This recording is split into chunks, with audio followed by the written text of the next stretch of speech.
할렐루야. 사랑하는 대강의 가족 여러분, 오늘 하루도 하나님의 말씀과 동행하는 하루 되길 소망합니다. 오늘 말씀은 출애굽기 18장 1절에서 12절 말씀입니다. 모세의 장인이며 미디안 제사장의 이드로가 하나님이 모세에게와 자기 백성 이스라엘에게 하신 일, 곧 여호와께서 이스라엘을 애굽에서 인도하여 내신 모든 일을 들으니라. 모세의 장인 이드로가 모세가 돌려보냈던 그의 아내 십보라와 그의 두 아들을 데리고 왔으니 그 하나의 이름은 게르솜이라. 이는 모세가 이르기를 내가 이방에서 나그네가 되었다 하며 하나의 이름은 엘리에셀이라. 이는 내 아버지의 하나님이 나를 도우사 바로의 칼에서 구원하셨다 함이더라. 모세의 장인 이드로가 모세 아들들과 그의 아내와 더불어 광야에 들어와 모세에게 이르니 곧 모세가 하나님의 산에 진친 곳이라. 그가 모세에게 말을 전하되 내 장인 나 이드로가 내 아내와 그와 함께한 그의 두 아들과 더불어 내게 왔노라. 모세가 나가서 그의 장인을 맞아 절하고 그에게 입맞추고 그들이 서로 문안하고 함께 장막에 들어가서 모세가 여호와께서 이스라엘을 위하여 바로와 애굽 사람에게 행하신 모든 일과 길에서 그들이 당한 모든 고난과 여호와께서 그들을 구원하신 일을 다 그 장인에게 말하매 이드로가 여호와께서 이스라엘에게 큰 은혜를 베푸사 애굽 사람의 손에서 구원하심을 기뻐하여 이드로가 이르되 여호와를 찬송하리로다. 너희를 애굽 사람의 손에서와 바로의 손에서 건져내시고 백성을 애굽 사람의 손 아래에서 건지셨도다. 이제 내가 알았도다. 여호와는 모든 신보다 크심으로 이스라엘에게 교만하게 행하는 그들을 이기셨도다 하고 모세의 장인 이드로가 번제물과 희생제물을 하나님께 가져오매 아론과 이스라엘 모든 장로가 와서 모세의 장인과 함께 하나님 앞에서 떡을 먹으니라. 아멘. 하나님께서는 애굽에 10가지 재앙을 내리심으로 하나님만이 참 신임을 알게 하셨습니다. 그리고 400년 동안 노예 생활로 고통스러워하던 백성들을 출애굽시키셨습니다. 그리고 홍해를 가르셨습니다. 애굽 군사를 홍해에 수장시키셨습니다. 물이 없다고 원망하던 그들에게 반석에서 물을 터뜨려서 먹이셨습니다. 그리고 양식이 떨어진 이스라엘에게 메추라기와 만나로 먹이셨습니다.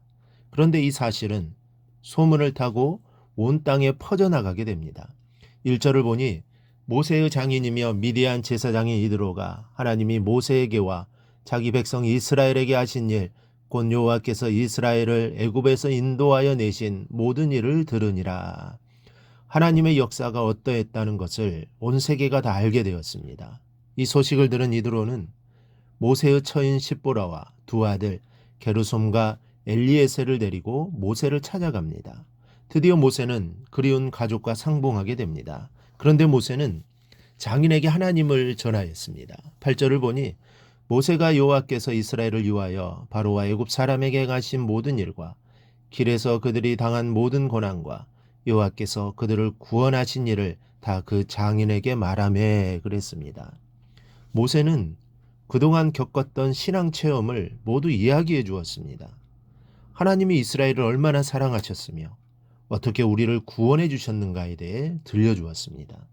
여기에서 말하매라는 단어는 정확히 세다, 어떤 일이나 상황에 대해 빠짐없이 자세히 말하다 라는 의미를 갖고 있습니다. 따라서 모세가 장인이 모든 상황을 정확히 알 수 있도록 정말 소상하고도 세밀하게 하나하나 설명해 주었음을 알 수 있습니다. 오늘날 우리도 누군가에게 복음을 전할 때 정말 성심껏 최선을 다해 설명할 수 있어야 합니다. 뿐만 아니라 자신을 자랑하기보다는 먼저 하나님께서 이루신 귀한 역사를 정확히 전해야 하는 것입니다. 나중에 나오지만 이렇게 전할 때 이드로처럼 기쁨으로 하나님을 영광을 찬양하며 하나님께 나아가는 놀라운 일이 일어날 수 있는 것입니다. 또 하나 모세의 가족이 둘러앉아 하나님에 대한 이야기를 나누고 있는 모습을 생각해 보십시오. 이 얼마나 아름답고 행복한 모습인지 모릅니다. 이런 모세 가정을 생각하며 여러분의 가정을 생각해 보십시다. 자녀들과 함께 신앙에 관한 이야기를 얼마나 하셨습니까? 가능하면 자주 이런 시간을 가질 수 있기를 바랍니다. 이런 대화를 통해 우리 자녀의 신앙은 무럭무럭 자라날 것입니다. 또 하나 장인은 은혜를 받으며 진심으로 기뻐하게 되었습니다. 9절을 보면 이드로가 여호와께서 이스라엘에게 큰 은혜를 베푸사 애굽 사람의 손에서 구원하심을 기뻐하여 그랬습니다. 이드로는 모세의 간증을 들으며 큰 은혜를 받았습니다. 여호와의 크신 능력을 다시 발견하게 되었고 기쁨을 감출 수가 없었습니다. 모세의 장인인 이드로는 미디안 제사장입니다. 즉 이방 제사장입니다. 그런데 하나님 말씀이 들려줄 때 은혜의 역사가 임하는 것을 우리는 이드로에게서 찾아보게 됩니다. 이는 이드로뿐만이 아닙니다. 여러분의 자녀에게도 이런 은혜가 임하게 된다는 것을 기억하십시오. 자녀들에게 부모만한 스승은 없습니다. 여러분은 인생의 스승뿐만 아니라 믿음의 스승이 되셔야만 합니다. 가족에게, 친구에게, 동료에게 늘 주의 복음을 전하는 여러분이 되시기를 바랍니다. 그러자 이드로는 여호와께 찬송과 번제를 드리게 됩니다. 10절을 보면 이드로가 모세의 간증을 듣고 이렇게 외칩니다. 이드로가 이르되 여호와를 찬송하리로다. 너희를 애굽 사람의 손에서와 바로의 손에서 건져내시고 백성을 애굽 사람의 손 아래에서 건지셨도다. 그리고 12절에는 번제물을 바치는 것을 볼 수 있습니다. 모세의 장인 이드로가 번제물과 희생제물을 하나님께 가져오매 아론과 이스라엘 모든 장로가 와서 모세의 장인과 함께 하나님 앞에서 떡을 먹으니라.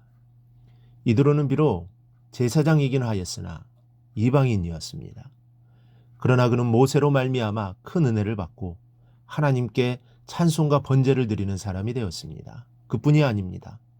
이드로는 모세를 도와 이스라엘의 행정과 재판 조직을 갖추게 하는 중요한 일을 담당하는 사람이 됩니다. 모세에게 있어서 그는 두뇌와 같은 역할을 감당해내기도 했습니다. 천부장, 백부장, 50부장, 10부장 제도를 세워 백성을 위해 재판할 수 있도록 건의한 사람도 이드로였습니다.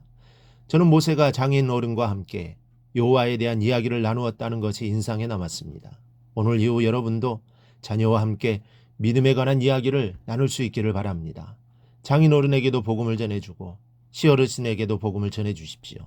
여러분의 간증을 들려주십시오. 그러면 은혜와 행복이 넘치는 가정이 될 줄로 믿습니다.